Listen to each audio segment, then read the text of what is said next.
Okay, I'm Mary Jonas and I coordinate the Abak Book Club. I'm actually the founding coordinator.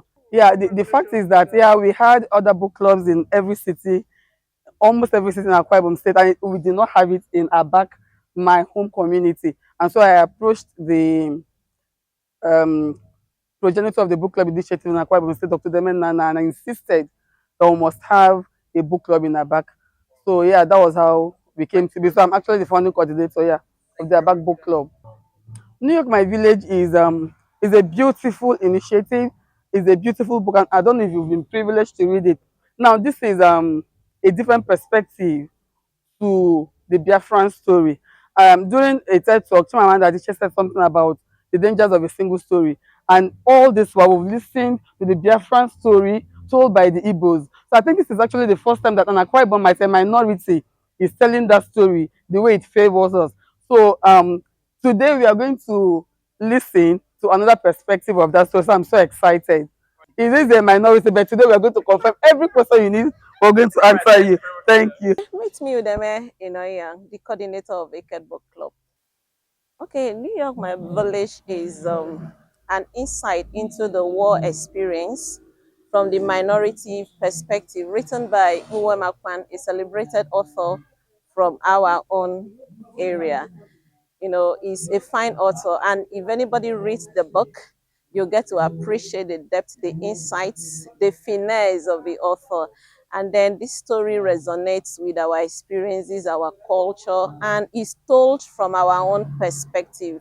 You know, we have Igbo writers write about the war story, but we're having a Akwa Ibom writer from the minority perspective telling about the war story, the things that we face during the Biafra War, the losses, and it resonates with some of our struggles, you know. So it's a fine thing to look at the book from our own perspective. And we celebrate the writer, our own, Uwe Makwan, for doing us this honor, writing this epic book to represent Akwa Ibom people. It's such a huge, huge honor for us. So we are happy. If you write the book, you know identity is something that is very inherent, yet can be misunderstood from different perspectives. But your identity is how you understand yourself. In a global perspective, your identity may not be known. So the way from storytelling, you get to reveal your identity from your perspective, the way you understand it for the world to see. So telling your story is a way of revealing your identity. So I think that's what the author has done with the book. Patrick Joseph Uko, Professor of Science Education, Ibom State University. I've been lucky enough to have a chat at one point with the author. So I'm quite conversant with the content of the book. The book gives a very vivid review, vivid accounts, vivid testimonies of what transpires during the war. And of course, for some of you who were mature during the war, I'm sure you were not there. So many things took place.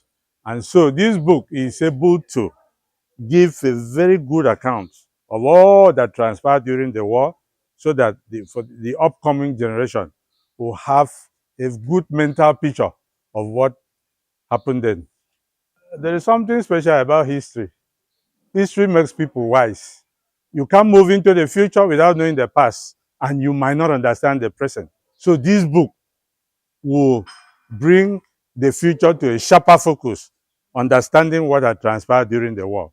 You'll be able to know where you're stepping on. You'll be able to know how cautious you should be in the event of certain things. So it's going to impact on the future generation a great deal. Every man is a product of his environment. And every man is a product of his culture.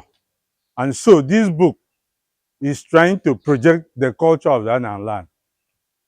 So wherever you are, if you never knew the language itself, if you've never been there, it's going to cause you to understand the way of thinking of the Anans. Well, the whole thing is about the identity of the author. The author is a broad-minded person who had been globetrotting all through. So he's an amalgamation of many cultures. But then he has not lost his own identity. So it has been translated into various other languages for other people to understand which one is our own and to know how to fix themselves in the global picture. You see, the truth is, learning is almost useless if you don't go back to your culture, if you don't go back to your community and impact on it. So this book is an embodiment of what happens in the environment of the author, meaning that the author is relevant in his own environment, and because of that, other people can pick him up to understand what happens in the environment he comes from. The stark reality is that Akwa Ibom people suffered a great deal during the Biafran War. The impact of the war was heavily felt in Akwa Ibom State. There are so many ways, you know, we were Nigerians at a point, we were Biafrans at a point. So we were a possible target at all times. It's only when the Nigerians came that they embraced us, and when the Biafrans were there, Nigerians were attacking us because they needed to capture the place. So because of that, the grass suffered. The grass suffered. And in this context, you know, Akwa Ibom is the grass. We suffered a great deal, devastation, emotional problems, people died, hunger, kwashiorkor. So many people were buried in one grave, effect of bombing, so many things. You know, criminality of the soldiers as of that time who had no control during the war. People were dispossessed of their wives, there was hunger, there were problems. So Akwa Ibom people suffered a great deal. When you understand the impact of the war, you look for peace. You will be very cautious not to get engaged in activities that will create wars again. Let bygones be bygones. Let us not engage in any war situation. Those that have not experienced war, they are the people that look for trouble. But for those who have experienced war or have experienced the war through the book written by Uwemakpan, they will be able to give themselves a message, a special message that they should always embrace peace. So that is the message. We should embrace peace. Having gone through this book and having understood the devastation of the war, then the only option left for us is to always do the part of peace. Thank you so very much. Good afternoon. Nice to meet you, Thanks Professor Uwemakpan. Thank you very much. Please, I know that you are a professor in the University of Florida. Yes. You teach there. Yeah. Nice to meet you, Prof. Thank you. Please, I understand that today is a public reading of your book titled New York, My Village. Please, how long did it take you to research on this book and get it published? Okay. Thank you very much. We are talking 30 years, 30 years. I started it when I was 19. And I, researching and hoping to write someday. When I finally got to writing it, it took me 13 years, 13 years. That's not the main feat, Prof. What inspired you at that time to have the ingenuity to begin this process? Yeah, I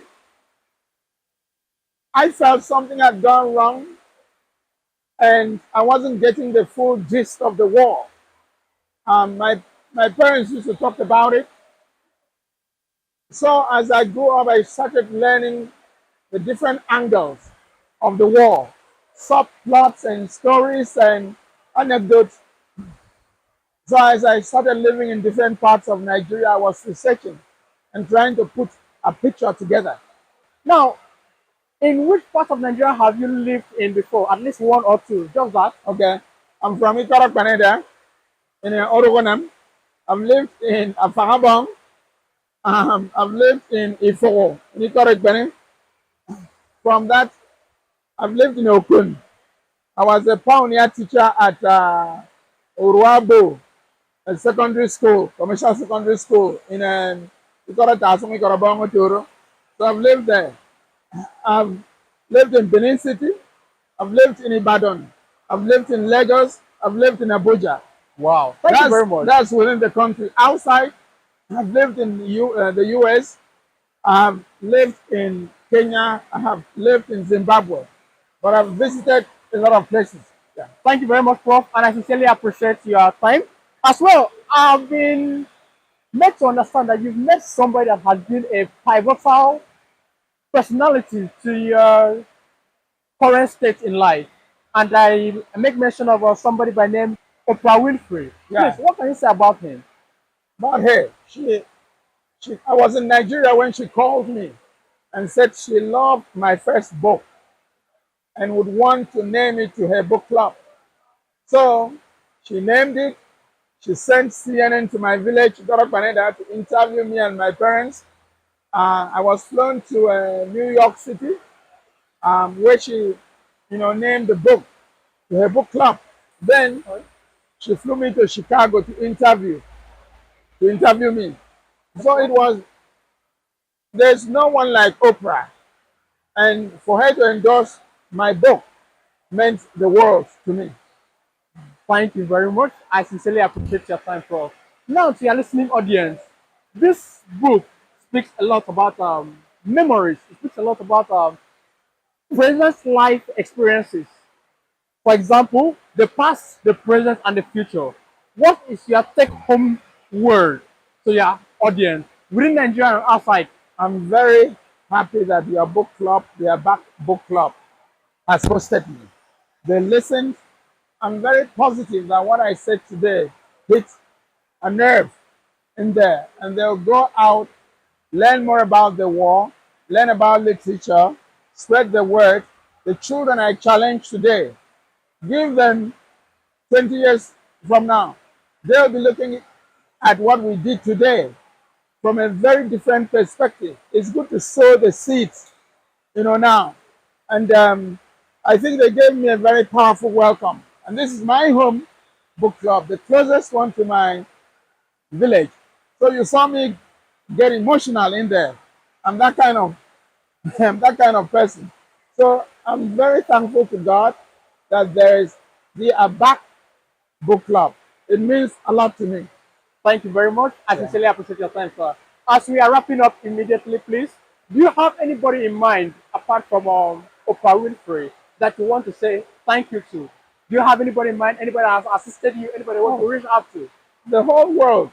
But of recent, there is an Igbo lady called Chinedu Dibia Waga. She gave me a very top interview on DSTV. She's been playing all week. And she really opened up the content of my book to the world. She's a big-hearted woman, very generous. I cannot thank her enough. But there are a lot of people I have to be thankful for. I'm also thankful to you, for giving me this interview. And to these camera folks. Thank you very much, sir. Yeah. I sincerely appreciate it and nice to meet you once again. Thank you. Thank you. Thank you, sir. Thank you.